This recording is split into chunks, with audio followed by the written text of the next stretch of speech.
Well, the world's largest democracy, India's mammoth parliamentary elections roll into their fourth out of the total 7 phases today.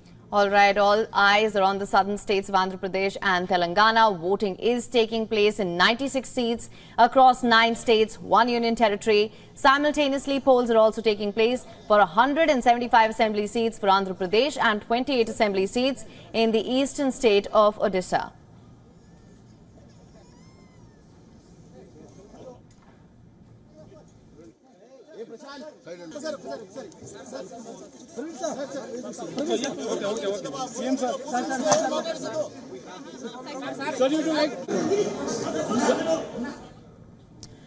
$177 million voters are expected to exercise their franchise today, with several prominent contestants like Akhilesh Yadav, Mahua Moitra and Asaduddin Owaisi making it a high-stakes round.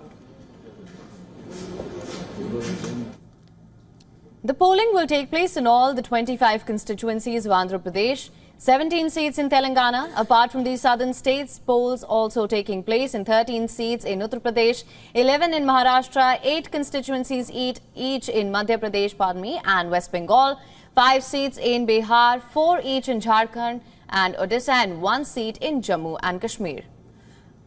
Well, the big names on the ballots in this phase include Samajwadi Party Supremo Akhilesh Yadav, who is contesting from the family bastion of Kannauj. Over in Bengal, Trinamool Congress leader Mahua Moitra will attempt to defend her Krishnanagar seat. Congress's Bengal chief Adhir Ranjan Chaudhary is contesting from Baharampur. It was one of the 2 seats the party won in the 2019 elections.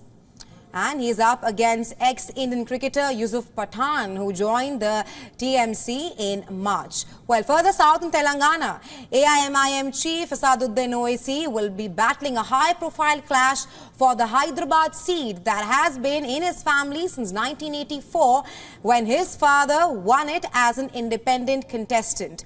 And he will be contesting the seat against BJP's Madhavi Lata.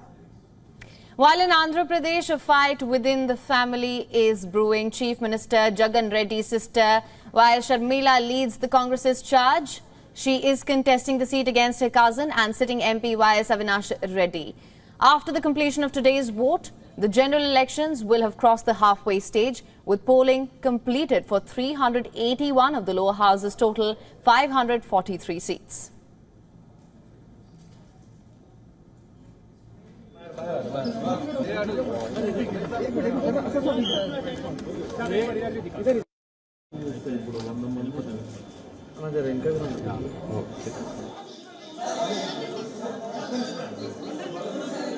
Sir, you can see, ma'am.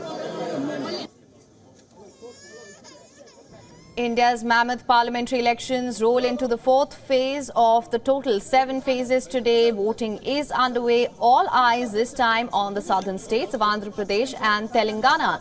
Now, important to note here that voting is taking place in 96 seats across 9 states and 1 union territory, and simultaneously polls are also taking place for 175 assembly seats of Andhra Pradesh and 28 assembly seats in the eastern state of Odisha.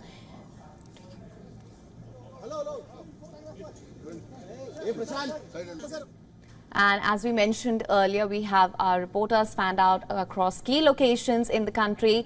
We are now being joined by our reporters.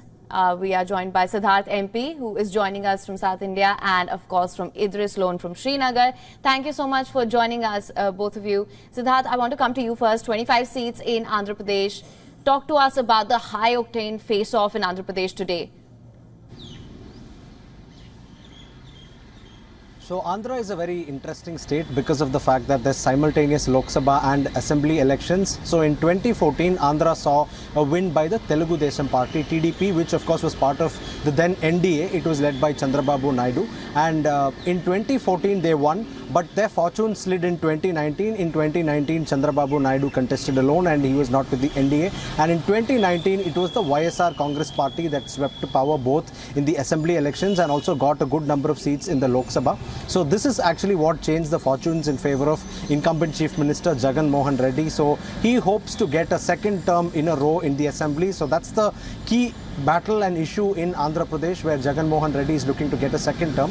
As far as Chandrababu Naidu is concerned, he's part of a large alliance now. He's part of the BJP-led NDA. Of course, his party is the major ally in Andhra Pradesh for the NDA, Telugu Desam party. Then, of course, there's Pawan Kalyan, the actors party, Janasena party, and the BJP. All of them are fighting the might of the YSRCP, the incumbent party, together. And this is also a three-cornered fight because it's the NDA on one side, the incumbent YSRCP on the other, and the Congress party on the other side. So interestingly, the Andhra Congress faction is led by Jagan Mohan's sister. So Jagan Mohan's estranged sister, Sharmila, leads the Congress party there. And the most interesting battle is the Kadapa Lok Sabha seat, where Sharmila is taking on her own cousin. So Sharmila is taking on her cousin, Avinash Reddy. So this is again a very interesting battle where, you know, cousins are taking on each other from two different political factions. So that's something that's to watch out for in Andhra Pradesh. All right. Right, Siddharth, coming to you. Idris, you're joining us live from Srinagar. Srinagar witnessed a high-octane campaign before the polls. Today, you're joining us live from the polling station there in Srinagar. What is the mood like on the ground? Have people started trickling in already?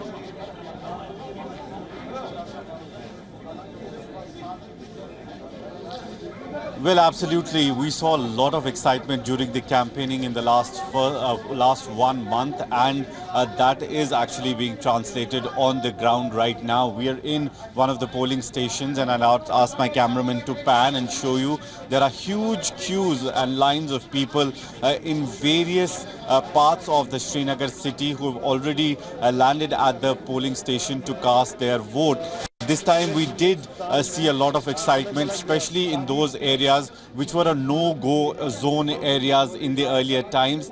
People did come out in huge numbers to be part of the election campaigns, and now it's translating on the ground as well. If we talk about Srinagar constituency, there are around 17 lakh voters. 50% of them are men and 50% of them are females, while as there are 2,100 polling stations across the Srinagar constituency. After the delimitation that was done last year across Jammu and Kashmir, now Srinagar constituency consists of 5 districts which include Shupen, Pulwama, Gandarbal, Srinagar and Budgam. And this time, if we talk about the candidates that are in the fray, the National Conference candidate is being supported by the India Alliance, which is Congress in general, because they did not field any candidate in the Jammu. They've fielded their candidates in the Kashmir region and are being supported by the Congress. If we talk about the other 2 major candidates which will give a tough fight to the National Conference candidate is the PDP's Wahid Para and Apni Party's candidate from the Altaf Bukhari's party, who's Ashraf Mir, who's also been told, especially by the regional political parties, that Apni Party is getting support from BJP. That is one of the reasons that BJP has not fielded any of the candidate in the Kashmir region. So it's going to be a tough fight between these 3 candidates. But what is more exciting is that people are coming out in huge numbers in various parts of the Srinagar constituency, and as the Election Commission and the authorities had predicted, that the voting percentage this time would be definitely much higher than the previous years. Right, Idris, you have painted us a picture of the poll battle there. But I also wanted to understand, what are some of the voter sentiments and concerns that have dominated the polls this time around?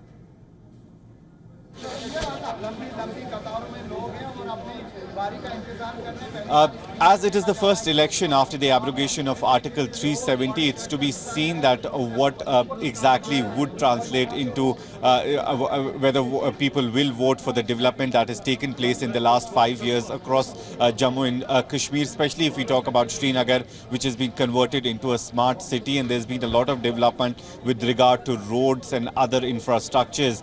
But will that really translate and help the Bharatiya Janata Party in the region to get the votes, because they have not directly fielded their candidates but indirectly are supporting few political parties? On the other hand, has the decision of revoking Article 370 really worked for them or not will be seen in this election. If we talk about the political parties, especially the National Conference, whose MP is the Dr. Farooq Abdullah, who's the sitting MP right now in the Srinagar constituency, they have a chance to win this seat. We've seen the mood of the public public in the last 1 month. And if we talk about the rallies, especially that were taken out by the regional political parties, National Conference seemed to have the maximum number of people attending those, and that needs to be seen whether that will also translate into the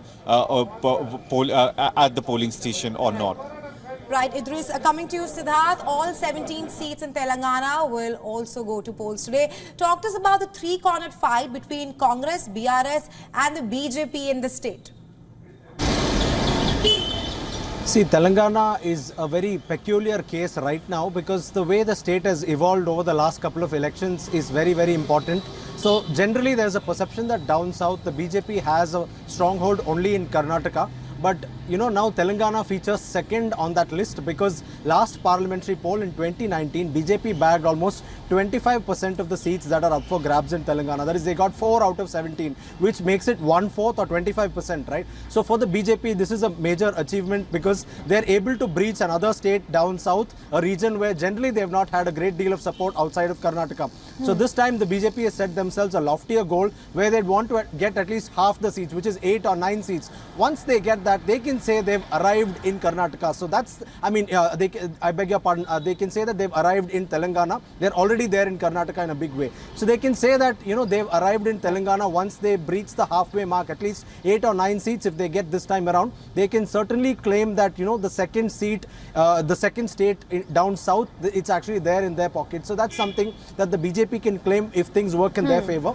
As far as the state political dynamics are concerned, the state's politics were generally dominated by the Congress and what is known as the Bharat Rashtra Samiti. Earlier they were known as Telangana Rashtra Samiti. But what came as a shocker was last assembly election where K. Chandrasekhar, a veteran politician, K. Chandrasekhar Rao's party was completely decimated by the Congress, and under the leadership of young Revant Reddy, who's the incumbent chief minister, Congress stormed to power. So it will be interesting to see how K. Chandrasekhar Rao fights back to, you know, prove that he's not done and dusted, and, you know, his political career is still very much active, because there was a lot of demotivation among his cadre because he was not very actively campaigning, but towards the end he actually campaigned undertaking a bus yatra throughout parts of his state. Right. So this is said to have reinvigorated his cadre, and there is a possibility that that party could stage a comeback. So that's what makes this also a three-cornered fight, like in Andhra, Telangana also. A three-cornered fight is expected. And like you pointed out, BJP also is actively looking to cash in on Telangana and see what best they can do in the 17 seats that are going to polls today, Raisha. Right.